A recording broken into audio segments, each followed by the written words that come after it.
Hello, good evening all of you. कैसे हैं आप लोग? आशा करते हैं सभी लोग कुशल मंगल से होंगे। आज हम आप लोगों के लिए मुगल काल का दूसरा भाग लेके आया हूं और ऐसे क्वेश्चन है जिसको अगर आप लोगों ने नहीं देखा, नहीं पढ़ा, अगर ऐसे क्वेश्चनों से आपका सामना नहीं हुआ तो इसलिए आप जो है ऐसे क्वेश्चनों को निश्चित रूप से आप नोट्स बना लीजिए, क्योंकि यही क्वेश्चन आपको देखने को एलटी ग्रेड परीक्षा 2025 में आएगा। ठीक है, पहला क्वेश्चन है, किस मुगल का 2 बार राज्य अभिषेक हुआ था? तो किसका हुआ था? तो मुगल काल में अगर किसी का 2 बार राज्य अभिषेक हुआ था तो वो था आपका औरंगजेब। इसका आंसर हो जाएगा औरंगजेब। अन्य तथ्य है, अन्य तथ्य में देखिए, कभी कभी ये भी पूछा जाता है, आपसे डेट पूछ लेता है कि प्रथम बार कब हुआ था, दूसरी बार कब हुआ था। तो ये चीज हमने यहाँ पर देखिए, यहाँ पर सबमिट हमने किया हुआ है।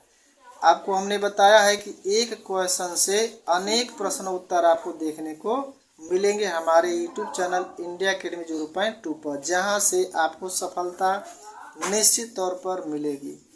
तो पहला पॉइंट है कि 13 जुलाई 1658 में प्रथम बार राज्याभिषेक हुआ था। तो पहली बार जो राज्याभिषेक हुआ था तो 13 जुलाई 1658 को। आप एक एक पॉइंट को याद करके चलिए, क्योंकि अब वन लाइनर क्वेश्चन नहीं रह गया। आप इसी में से एक एक पॉइंट आपको लोगों को तथ्य को जो है नोट्स बनाना होगा, याद करना होगा, क्योंकि क्वेश्चन कहीं से भी पूछा जा सकता है। तो ऐसे क्वेश्चनों का हमने कलेक्शन आप लोगों के लिए किया हुआ है, जहां से निश्चित तौर पर आपको सफलता दिलाएगा। तो इसको जो है आप पूरा देखिए और पूरा इसको हल करिए। अब देखिए आप कितना क्वेश्चन इसमें से कर पाते हैं। दूसरा अगर पूछता है तो दूसरा हो जाएगा 15 जून 1659 में दूसरी बार इसका राज्याभिषेक हुआ था। शासनकाल की बात करें तो शासनकाल था 1658 से 1707 तक। औरंगजेब का शासनकाल अगर पूछता है तो आप जवाब देंगे कि 1658 से लेकर 1707 तक औरंगजेब का शासनकाल रहा था। आगे इम्पोर्टेंट में है, नेक्स्ट पॉइंट में, इसे आलमगीर की उपाधि दी गई थी।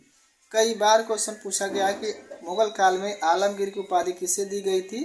तो इसका आंसर होगा औरंगजेब।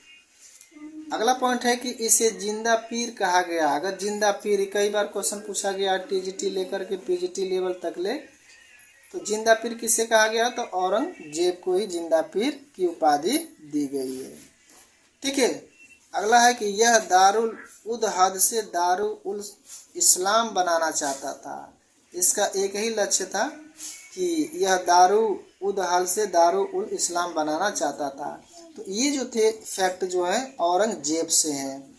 और हमने बताया था कि आप लोगों को हमारे यूट्यूब चैनल से आपको एक प्रश्न के कई प्रश्न उत्तर आपको देखने को मिलेंगे। ठीक है, तो अगला क्वेश्चन देखिए, बहुत इंपॉर्टेंट ये भी है।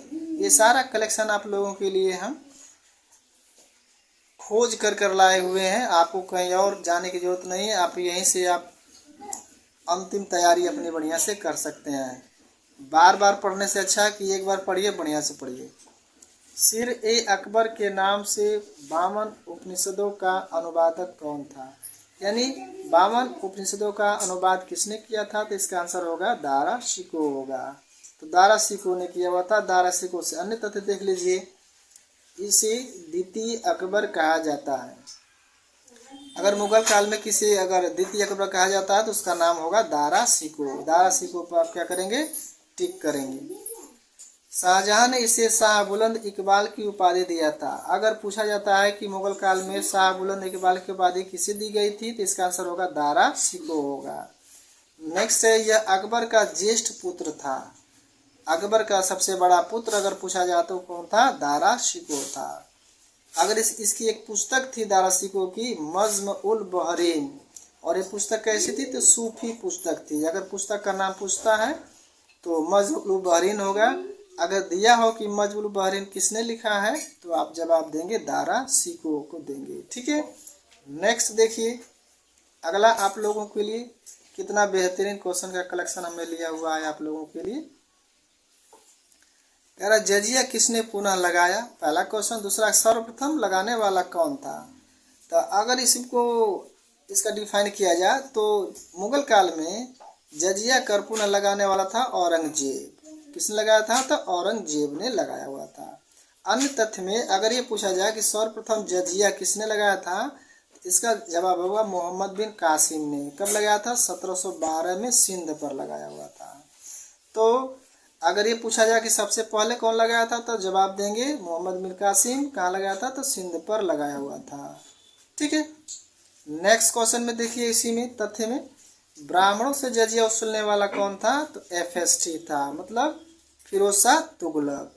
तुगलक वंश में ब्राह्मणों पर सबसे पहले या जजिया वसूलने वाला कौन था? तो FST फिरोज शाह तुगलक था। अगला है कि अकबर ने जो जजिया कर था मुगल काल में, वो कब समाप्त कर दिया था? तो 1564 में। मिलान करने को भी दिया जाता है कि तीर्थ कर कब हुआ, जजिया कब कर हुआ, ठीक है, कब समाप्त किया हुआ था। तो आप जो है अगर तीर्थ को करें तो 63 हो जाएगा, ठीक है, ऐसे ही याद कर लेंगे। 63 से तीर्थ हो जाएगा और 64 से हो जाएगा आपका जजिया हो जाएगा। और मुगल काल में औरंगजेब द्वारा पुनः जजिया जो कर है 1779 ईस्वी में लगाया गया था। तो अगर ये पूछता है कि औरंगजेब ने कब लगाया था, तो 1779 में। और अगला तथ्य है कि 1720 में मोहम्मद बादशाह रंगीला ने जयसिंह के अनुरोध पर जजिया कर सदा के लिए समाप्त कर दिया था। अब ये पूछा जाए कि मुगल काल में जजिया कर समाप्त करने वाला, सदा के लिए, हमेशा के लिए समाप्त करने वाला कौन था? तो मोहम्मद शाह रंगीला था। कब किया था? तो 1720 ईस्वी में। अगर ये पूछा जाए कि किसके अनुरोध पर, तो जवाब दे देंगे कि जय सिंह के अनुरोध पर जजिया कर सदा के लिए क्या कर दिया था? समाप्त कर दिया था। ठीक है, तो ये रहा आप लोगों के लिए छोटा छोटा वीडियो हम डाल रहे हैं ताकि आप लोग बोर ना होके, ठीक है, और आसानी से आप लोग जो है इसको नोट्स बना लीजिए और अब पढ़ाई शुरू कर दीजिए। हो सकता है दिसंबर में परीक्षा हो जाए आप लोगों की। ठीक है, तो वीडियो अच्छा लगता है तो वीडियो को एक लाइक कर दीजिएगा और हमसे जुड़ने के लिए सब्सक्राइब कर लीजिएगा। और 2018 का जो पेपर होगा हमने हल करवाया हुआ है GS वाला। आप GS में भी देख सकते हैं कि कैसे कैसे क्वेश्चन पूछे गए थे, क्योंकि GS जो है सभी के लिए इम्पोर्टेंट होगा। तो 1 से 30 क्वेश्चन GS आपका रहेगा, उसमें करंट अफेयर्स भी रहेगा, तो उसको भी आप देख सकते हैं हमारे यूट्यूब चैनल से, हमने वहाँ को भेज दिया हुआ है। ठीक है, तो यहाँ तक ले देखने के लिए आप सभी लोगों का बहुत बहुत धन्यवाद।